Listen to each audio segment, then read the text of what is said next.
यमराज की दिशा, इस कविता का अर्थ समझाने जा रहे हैं। इसके रचयिता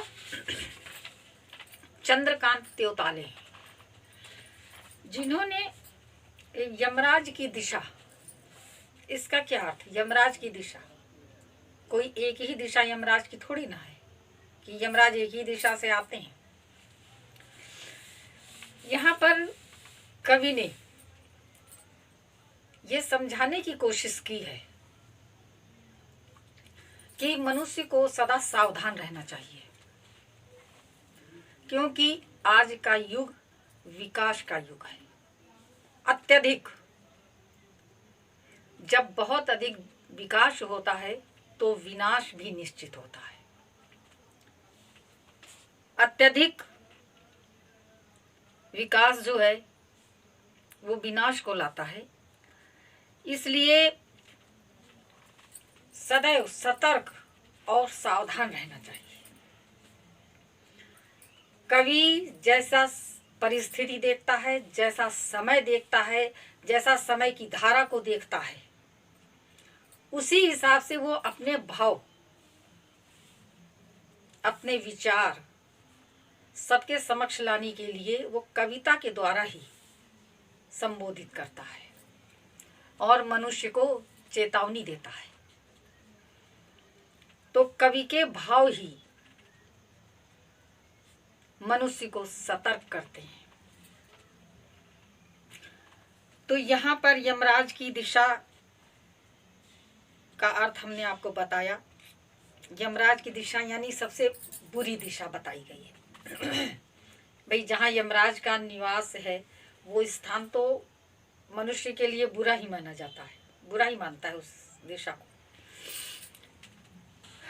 तो कि माँ की ईश्वर से मुलाकात हुई या नहीं कहना मुश्किल है, पर वह जताती थी जैसे ईश्वर से उसकी बातचीत होती रहती है और उससे प्राप्त सलाहों के अनुसार जिंदगी जीने और दुख बर्दाश्त करने के रास्ते खोज लेती है।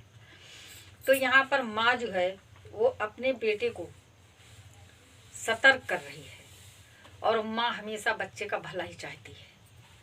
माँ एक ऐसी भावना है, ऐसी ममता है जो बच्चे के लिए हर समय डरती रहती है, उसकी शुभकामना के लिए प्रार्थना किया करती है कि मेरे बच्चे को कभी कोई कष्ट न हो जाए। उसको आगाह करती रहती, उसको चेतावनी देती रहती है कि ऐसा नहीं करो, इधर नहीं जाओ, उधर नहीं जाओ, यहाँ खतरा है, यहाँ ये। माँ ही एक ऐसी है जो बच्चे का हमेशा, चाहे बच्चा कितना बड़ा हो जाए, चाहे कितना छोटा हो, वो सदैव उसका ध्यान रखती है। कभी बच्चे को बड़ा नहीं समझती है, हमेशा उसको शिक्षा देती है। तो यहाँ पर यही दिखाया गया है कि एक माँ अपने बच्चे को किस तरह से समझाती है कि सावधान रहो, हर जगह आतंक है, हर जगह मुसीबत है, हर जगह मृत्यु है, तो उससे सतर्क कैसे रहो।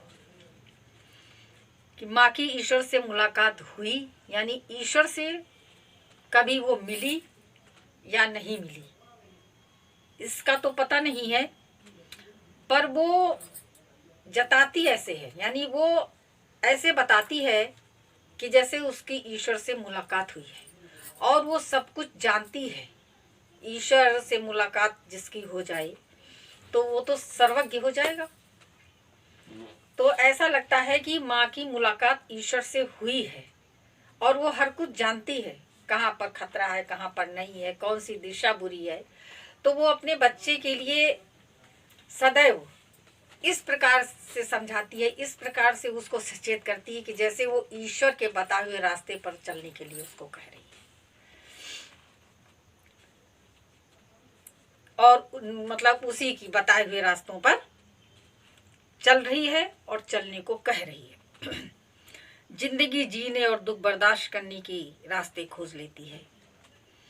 तो जिसका ईश्वर से समागम हो जाए, जिसको ईश्वर की, जिसके ऊपर अनुकंपा हो जाए, तो वो जिंदगी में कितने ही दुख आए, कितनी भी मुसीबतें आए, कितनी भी परेशानियां आए, परंतु वो दुख नहीं महसूस करता है, उसको सहने की उसके अंदर शक्ति आ जाती है और वो अपने जीने के लिए नए नए रास्ते खोज लेता है। अगर एक जगह कहीं उसे परेशानी लग रही है, ये कठिनाई भरा रास्ता है, तो वो दूसरा रास्ता खोज लेती है।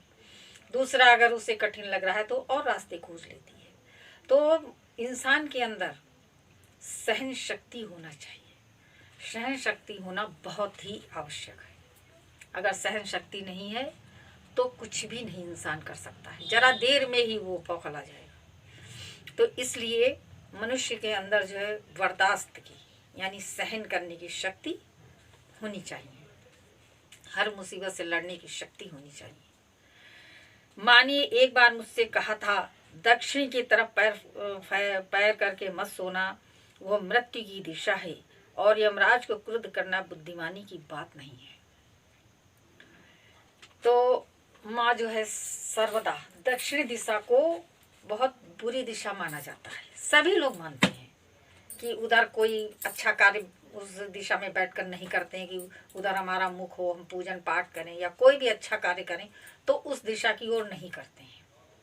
पूरब में करते हैं या पश्चिम में करते हैं, उत्तर में भी कर लेते हैं, परंतु दक्षिण दिशा में नहीं करते हैं, क्योंकि इस दिशा को निशाचरों की दिशा मानते हैं कि इधर निशाचरों का वास है। तो ये भ्रम हमारे सभी के अंदर है। हम लोग सभी इस बात को मानते हैं कि दक्षिण दिशा जो है वो बुरी दिशा है।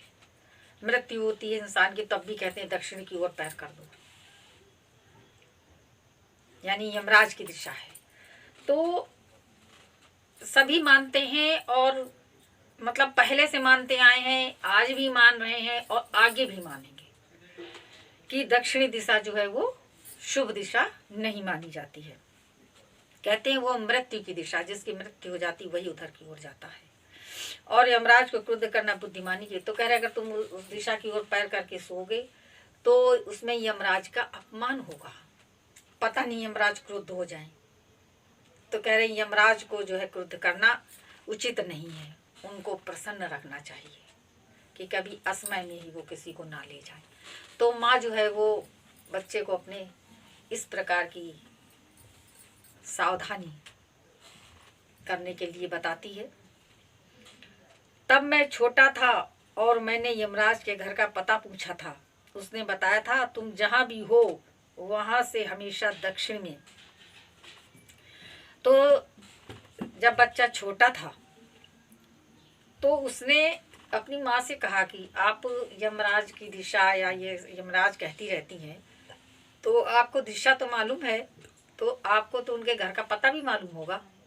बच्चे अनायास ऐसे ही क्वेश्चन कर बैठते हैं, अगर उनसे कुछ कहो तो कभी कभी बच्चा जो है वो माँ से क्वेश्चन करने लगता है। तो माँ को जो है उसका उत्तर उसको देना पड़ता है। तो मैंने जब यमराज का पता पूछा तो उसने बताया था तुम जहां भी हो वहां से हमेशा दक्षिण में। माँ की समझाइश के बाद दक्षिण दिशा में पैर करके मैं कभी नहीं सोया। तो उसने ये बताया, उसने पता इस प्रकार बताया कि तुम जहां भी हो, दिशाएं तो कभी इधर उधर होती नहीं है, कहीं भी रहोगे दिशाएं तो वही रहेंगी। तो तुम जहां भी हो वहां पर तुम ये समझ लें दक्षिण दिशा जिधर पड़े वही यमराज की दिशा है, तो उधर पैर करके मत सोना। हम लोग भी मना करते हैं कि दक्षिण दिशा की ओर पैर करके नहीं सोना चाहिए। तो माँ की समझाइश के बाद दक्षिण दिशा में पैर करके मैं कभी नहीं सोया। तो जब माँ ने उसको समझा दिया तो उसकी बात भी समझ में आ गई और फिर कभी वो जब तक उसको मतलब याद रहा, हमेशा इस बात को याद रखता था कि दक्षिण दिशा की ओर पैर करके नहीं सोना है। और इससे इतना फायदा जरूर हुआ कि दक्षिण दिशा पहचानने में मुझे कभी मुश्किल का सामना नहीं करना पड़ा। तो बेटा कहता है मुझे इस बात से तो पता नहीं क्या होता है क्या नहीं होता है, यमराज की दिशा है या नहीं है, पैर करके उधर सोना चाहिए या नहीं। बोले ये कुछ नहीं मुझे पता है, लेकिन इतना अवश्य पता हो गया कि दक्षिण दिशा जो है वो किस तरफ रट गई। मैं दक्षिण में दूर दूर तक गया और मुझे हमेशा माँ याद आई। दक्षिण को लांग लेना संभव नहीं था, होता छोर तक पहुंच पाना तो यमराज का घर देख लेता। तो कह रहा मैं दक्षिण में दूर दूर तक गया और हमेशा मुझे माँ याद आई। दक्षिण दिशा की ओर बहुत से देश हैं, बहुत लोग जाते हैं आते हैं, व्यापार करते हैं, नौकरियां करते हैं।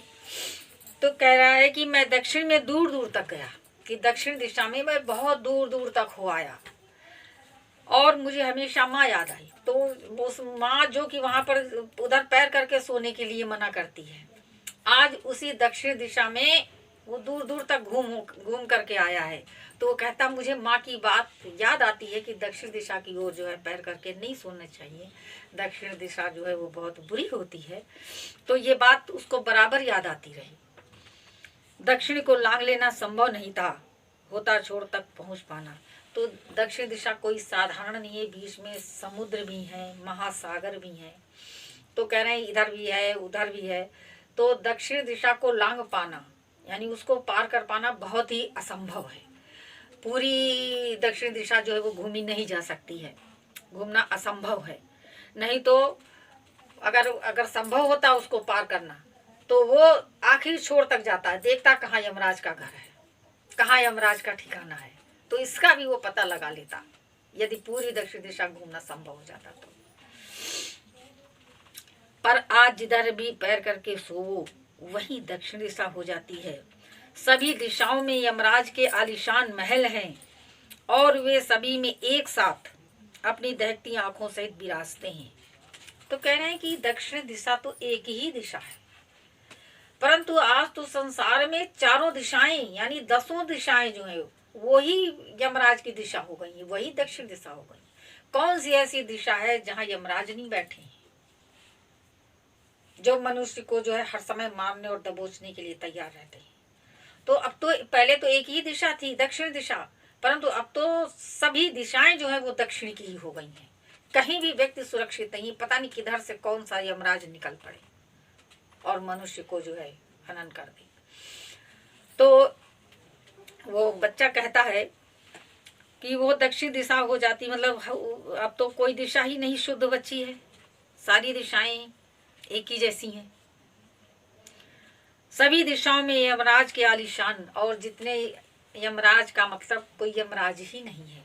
यहाँ पर कवि ने संकेत किया है कि जितने भी 2 नंबर के काम करने वाले हैं, गलत व्यक्ति हैं, आतंकवादी हैं, जो कि दुनिया के बॉस बने हुए हैं, तो ऐसे लोग जो हैं वो रह रहे हैं सभी दिशाओं में और उनके एक से एक आलीशान महल बने हुए हैं। सारे उनके जो है रहन सहन और उनका अपना जो है घर, मतलब एक से एक आलीशान चीज वहां पर दिखेगी। और कर्म से वो यमराज ही है, जो कि अपना ईमान तो बेचते ही हैं, दूसरों का ईमान भी खरीदते हैं। तो ऐसे लोग यमराज की ही श्रेणी में आते हैं। यमराज तो एक बार मारता है, परंतु ये लोग मनुष्य को जो है उसका ईमान हनन करते हैं, उसको बिल्कुल जो है मरा हुआ बना देते हैं। अगर जो भी इनके चक्कर में फंस जाता है तो वो बिल्कुल मृत प्राय हो जाता है, उसका अपने ऊपर कोई जोर नहीं रहता है, वो जो दिशा दिखाएंगे वो उधर ही जाएगा, ऐसा बना देते हैं। तो कह रहे हैं आज तो पहले तो एक ही यमराज थे एक ही दिशा में, अब तो चारों दिशाओं में यमराज बसे हुए हैं और वो अपनी लाल लाल आंखें चमका रहे हैं। उनकी दृष्टि है कि किसका मैं शिकार करूं।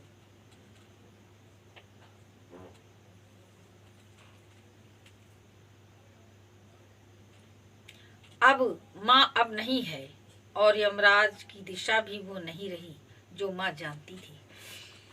तो कह रहा है कि अब माँ नहीं रही, मतलब माँ की मृत्यु हो गई है, माँ हमेशा नहीं रहती है। तो एक समय आता है जब माँ बिछुड़ जाती है, लेकिन माँ की याद, माँ की सिखाई हुई बातें हैं, माँ का दिखाया हुआ रास्ता सदा ध्यान रहता है। तो कह रहे अब माँ नहीं है और यमराज की दिशा भी वो नहीं रही, और जो एक दिशा थी यमराज की दक्षिण दिशा, वो अब नहीं रही है। अब तो चारों तरफ दक्षिण दिशाएं हो गई हैं। जो माँ जानती थी, यानी जो माँ दक्षिण दिशा को जानती थी कि यही दिशा बुरी है, तो वो तो अब न माँ रही न वो दिशा रही, अब तो सब तरफ दक्षिण दिशा हो गई और सब तरफ यमराज हो गए। अपने को बचाना बहुत ही असंभव है। जो बहुत बुद्धिमान, बहुत ही समझदार, जो अपनी माँ की शिक्षाओं पर चलने वाला है, वही व्यक्ति जो है सुरक्षित बच सकता है। जरा सा भी अगर भटका व्यक्ति तो वो यमराज के ही हाथों में पहुंच जाना है। यमराज तो प्राण लेता है, मनुष्य जो है यमराज बना हुआ है वो तो सर्वस्व छीन लेता है। इसलिए ऐसे यमराजों से बचिए, सावधान रहिए और अपने को अच्छे मार्ग पर डालिए।